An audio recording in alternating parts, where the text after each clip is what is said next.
ইউরোপের মুসলিম অভিবাসীদের বাস্তবতা। গত কয়েক দশক ধরেই ইউরোপে মুসলিম অভিবাসীরা রয়েছে আলোচনার কেন্দ্রবিন্দুতে। কখনো মিডিয়ার প্রোপাগান্ডা তো কখনো ক্ষমতাবানদের কঠোর সিদ্ধান্তে ঢাকা পড়ছে অভিবাসীদের বাস্তব চিত্র। নানা কৌশলে মুসলিম অভিবাসীদের উচ্ছেদ করার নীল নকশা নিয়ে এগোচ্ছে পশ্চিমা দেশগুলো। মসজিদে আজান এবং নামাজ নিষিদ্ধকরণ, হিজাব পরার উপর নিষেধাজ্ঞা এবং ইসলাম প্রচারে বাধা দেয়া পশ্চিমা দেশগুলোর নিত্যদিনের ঘটনা। পশ্চিমা দেশগুলোতে মুসলিমদের জীবন ব্যবস্থা ঠিক কী রকম, ইসলামী সমাজ বিপ্লবের প্রতি ইউরোপীয়দের কেন এত বিদ্বেষ, সেই সবকিছু সম্পর্কে বিস্তারিত থাকছে আমাদের আজকের ভিডিওতে। ইউরোপীয় দেশগুলোতে খ্রিস্টান ধর্মের পর দ্বিতীয় বৃহত্তম ধর্ম হলো ইসলাম। দ্বিতীয় বৃহত্তম ধর্ম হওয়া সত্ত্বেও তাদের মত প্রকাশের অধিকার নেই, ধর্ম পালনের স্বাধীনতা নেই। ইউরোপের অনেক রাস্তায় এখনো হিজাব পরা নারীকে বিদ্রূপ শুনতে হয়। মুসলিম পুরুষরা শুধুমাত্র দাড়ি রাখার কারণে চাকরিচ্যুত হয়।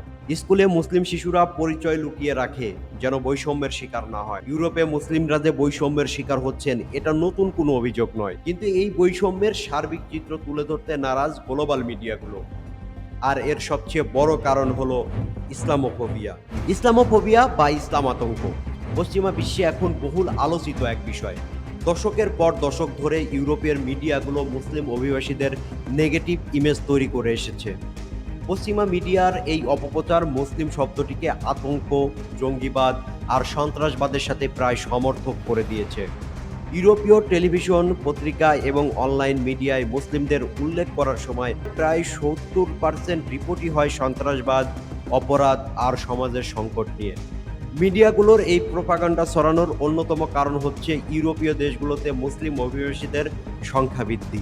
বিশ্লেষকরা বলছেন ২০৫০ সাল নাগাদ ফ্রান্স, জার্মানি, যুক্তরাষ্ট্র, সুইডেন সহ ইউরোপের কয়েকটি দেশের জনসংখ্যার ২০-৩০% হবে মুসলিম। কোনো বিশেষজ্ঞ বলছেন আগামী শতাব্দীতে ইউরোপের কয়েকটি দেশ হবে মুসলিম প্রধান। কিন্তু ইউরোপীয় দেশগুলো যদি মুসলিম প্রধান হয় তাহলে পশ্চিমাদের একচ্ছত্র আধিপত্যে ভাটা পড়বে।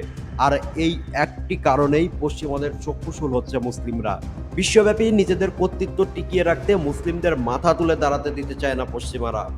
জ্ঞান, বিজ্ঞান, প্রযুক্তি, অর্থনীতিতে সীমাহীন সাফল্য নিয়ে বিশ্ব সভ্যতার একক কর্তা সেজে বসেছে আজ পশ্চিমারা। সোভিয়েত ইউনিয়ন ভেঙে যাওয়ার পর তারাই এখন বিশ্বের একমাত্র পরাশক্তি। ইউরোপীয় দেশগুলোতে মুসলিমদের প্রভাব বৃদ্ধি পেলে পশ্চিমারা নিজেদের সভ্যতা হারাবে। মুসলমানরা বিশ্বব্যাপী নতুন করে যে খেলাফত কায়েমের স্বপ্ন দেখে তা পশ্চিমাদের একচ্ছত্র আধিপত্যের প্রতি পরিষ্কার মৃত্যুর ঘণ্টা। তাই পশ্চিমারা মুসলমানদের এই চেষ্টাকে সর্বশক্তি দিয়ে প্রতিহত করার চেষ্টা করে চলছে। ইউরোপ জুড়ে ইসলামোফোবিয়ার বিস্তার একদিনে তৈরি হয়নি। এর পিছনে রয়েছে সামাজিক, রাজনৈতিক এবং সাংস্কৃতিক বেশ কয়েকটি গভীর কারণ। ডোনাল্ড ট্রাম্পের প্রেসিডেন্ট নির্বাচনের পর বিশ্বজুড়ে অভিবাসন নীতিতে বড় ধরনের পরিবর্তন আসে।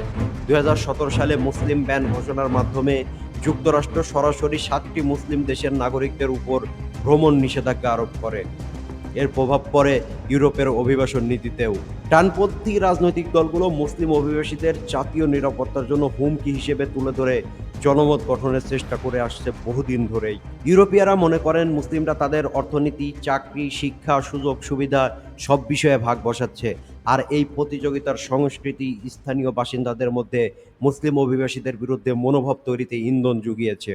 মূলধারার মিডিয়া এবং রাজনৈতিক দলগুলো শুধুমাত্র তাদের ব্যক্তিগত স্বার্থের কারণেই মুসলমানদের খারাপ চিত্র দেখায়।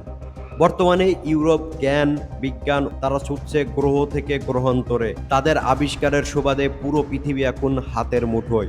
ইউরোপীয়দের এই জ্ঞানের হাতে খড়ি হয়েছিল মুসলমানদের ইউরোপে পদচারণার মধ্য দিয়ে। খ্রিস্টীয় ৭ম শতাব্দী থেকে একাদশ শতাব্দী পর্যন্ত জ্ঞান বিজ্ঞানের প্রতিটি শাখায় মুসলিমরা শীর্ষে ছিলেন।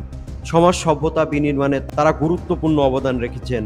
ইউরোপ আজকের যে আকাশচুম্বী উন্নতির শিখরে পৌঁছেছে তার পিছনে মুসলিম সভ্যতার রয়েছে এক অনবদ্য ভূমিকা। তাই ইউরোপীয়দের উচিত মুসলমানদের বাস্তব চিত্র মানুষের সামনে তুলে ধরা এবং তাদের যোগ্য অধিকার নিশ্চিত করা।